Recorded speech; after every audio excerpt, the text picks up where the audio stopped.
Section 37 फिर एक बार recap कि प्रॉमिसर शुड परफॉर्म और ऑफर टू परफॉर्म।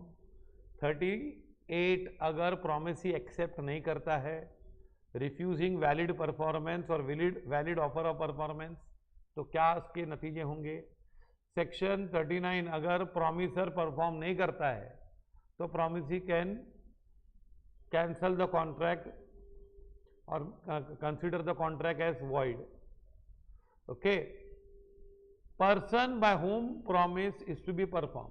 अब बोला है कि पहले कौन करेगा, तो इसमें लिखा है कि अगर कॉन्ट्रैक्ट से ऐसा लगता है कि प्रॉमिसर ही कॉन्ट्रैक्ट करेगा, if it appears from the nature of the case that it was the intention of the parties to any contract that any promise contained in it should be performed by the promiser himself, such promise must be performed by the promiser, must be performed। अगर contract के nature से लगता है कि पार्टियों का intention ये था कि प्रॉमिसर ही करेगा, तो फिर वो प्रॉमिसर को ही करना है। कॉन्ट्रैक्ट देख के हमको पता चलता है कि इसमें लिखा कि प्रॉमिसर ही करेगा, तो फिर प्रॉमिसर ही परफॉर्म करेगा। बाकी केसेस में प्रॉमिसर और इज रिप्रेजेंटेटिव में एम्प्लॉय अ कंपिटेंट पर्सन। अगर ऐसा कॉन्ट्रैक्ट से कुछ लगता नहीं है कि प्रॉमिसर ही करेगा, कंपल्सरी नहीं है कि प्रॉमिसर ही करेगा, तो फिर कॉन्ट्रैक्ट प्रॉमिसर भी परफॉर्म कर सकता है प्रॉमिस, या फिर promisor can employ a representative और एजेंट, है ना, और कंपिटेंट पर्सन। हाँ, जैसे इसने एग्जाम्पल दिया, ए promises to pay a sum of money to B, A may perform his promise either by personally paying the money to B, A खुद दे देवे, और by causing it to be paid to B by another, या उसके agent को बोलता है जाके देके आ। And if A dies before the appointed time for payment, his representative must perform the promise. अब ये एग्जांपल दिया कि ए खुद कर सकता है या एजेंट करेगा, हाँ, या फिर अगर ए गुजर गया तो उसका लीगल रिप्रेजेंटेटिव करेगा। A promise to paint a picture for B, A promises to paint a picture for B, A must perform the promise personally. इसमें क्या बोला जा रहा है, पहले कि अगर कॉन्ट्रैक्ट से ऐसा लगता है कि प्रॉमिसर ही करेगा, तो फिर प्रॉमिसर को ही करना है। लेकिन बाकी केसेस में जहां पे ऐसा लगता नहीं है कि प्रॉमिसर ही करेगा, तो प्रॉमिसर भी कर सकता है, या प्रॉमिसर में अपॉइंट अ रिप्रेजेंटेटिव और कंपिटेंट पर्सन। अब ये सब जो सेक्शंस हैं परफॉर्मेंस के, वो हम थोड़ा एक साथ पढ़ लेते हैं, तो इसमें थोड़ा वीडियो थोड़ा लंबा हो जाएगा। Who can perform, promisor, agent, legal representative, फिर third party and joint promisor. ये आगे के सेक्शंस भी आगे इसमें। सी है promisor can always perform his promise, promisor हमेशा ही कर सकता है। A promise under a contract may be perform by the promisor himself, may be perform, वो कर सकता है। However in the following cases only the promisor shall perform, promisor करेगा, लेकिन कुछ केस में प्रॉमिसर ही करेगा, दूसरा कोई नहीं कर सकता है। वो कौन से केस है, when the contracts involve personal skill and when it is clearly stated in the contract that promise shall be performed by the promiser himself। अगर कॉन्ट्रैक्ट में क्लियरली लिखा कि प्रॉमिसर ही करेगा, तो फिर प्रॉमिसर ही करेगा, तो प्रॉमिसर कर सकता है परफॉर्म, है कि नहीं। यहां पे लिखा है इन एनी अदर केसेस, मतलब जहां पे इंटेंशन नहीं दिखता है, द प्रॉमिसर और हिज रिप्रेजेंटेटिव में परफॉर्म, प्रॉमिसर भी कर सकता है और उसके रिप्रेजेंटेटिव भी कर सकते हैं। तो प्रॉमिसर तो हमेशा ही कर सकता है, लेकिन पर्सनल स्किल का मामला है, या कॉन्ट्रैक्ट में क्लियरली लिखा है कि प्रॉमिसर ही करेगा, तो फिर प्रॉमिसर ही करेगा।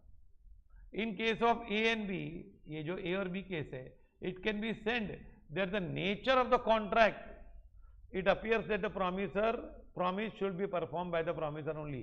ए और बी में क्लियरली लगता है, कॉन्ट्रैक्ट के नेचर से लगता है कि प्रॉमिसर ही परफॉर्म करेगा, तो प्रॉमिसर कर सकता है, हमेशा ही कर सकता है, लेकिन कुछ केस में प्रॉमिसर ही करेगा।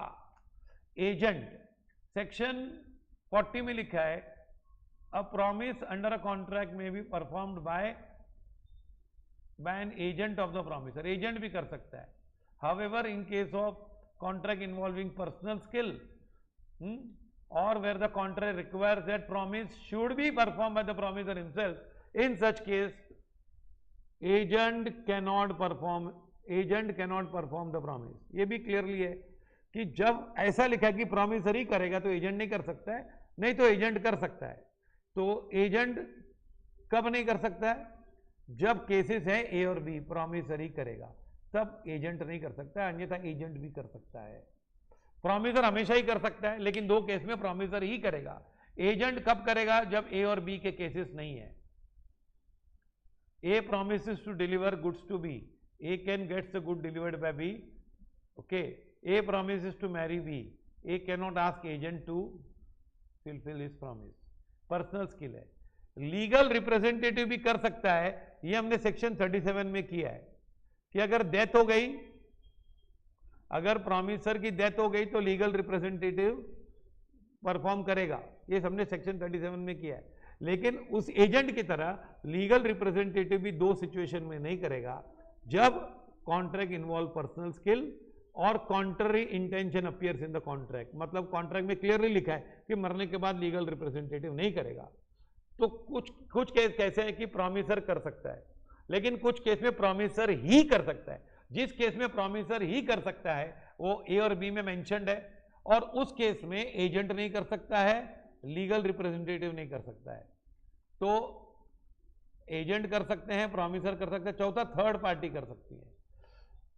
अ contract may be performed by third party, section 41 में है. If the promisee accepts the performance from third party according to section 41, where the promisee accepts performance from third party. अगर थर्ड पार्टी से perform accept कर लिया, जो हम आगे करने वाले हैं, तो फिर प्रॉमिसर नहीं करेगा. यू कैन नॉट क्लेम, है ना. A buys goods from B for ₹10,000 and promises to pay B 10,000 to B. Later on, A expresses his inability to pay. C is known to A who pays the money. ए ने बोला मैं नहीं दे सकता हूँ, लेकिन सी ए का एक प्यारा सा दोस्त है, उसने बोला मैं पैसे भरता हूँ. तो बी ने एक्सेप्ट कर लिया पैसा, तो अब बी को करने की जरूरत नहीं है. तो थर्ड पार्टी देखो एकदम सिंपल है. प्रॉमिसर करेगा प्रॉमिस परफॉर्म, प्रॉमिसर भी कर सकता है, लेकिन कुछ केस में प्रॉमिसर ही कर सकता है. एजेंट भी कर सकते हैं, लेकिन जिस केस में प्रॉमिसर को ही करना है उस समय एजेंट नहीं कर सकता है. लीगल रिप्रेजेंटेटिव सेक्शन 37 में लिखा है कि लीगल रिप्रेजेंटेटिव कर सकता है, परफॉर्मेंस करना ही पड़ेगा. लेकिन अगर ऐसा केस था कि प्रॉमिसर ही करेगा, तो फिर उस केस में लीगल रिप्रेजेंटेटिव को जरूरत नहीं है. अगर प्रॉमिसी ने थर्ड पार्टी से परफॉर्मेंस ले लिया, तो फिर प्रॉमिसर छूट गया. ये पढ़ेंगे आगे सेक्शन 41 में. और सेक्शन 41 है जॉइंट प्रॉमिसेस का, वो हम आगे पढ़ेंगे जो डिटेल में 42, 43 एंड 44. ओके. तो ये था सेक्शन 39, जिसमें लिखा है कौन करेगा, प्रॉमिसर करेगा, लेकिन एजेंट भी कर सकते हैं और रिप्रेजेंटेटिव्स भी कर सकते हैं.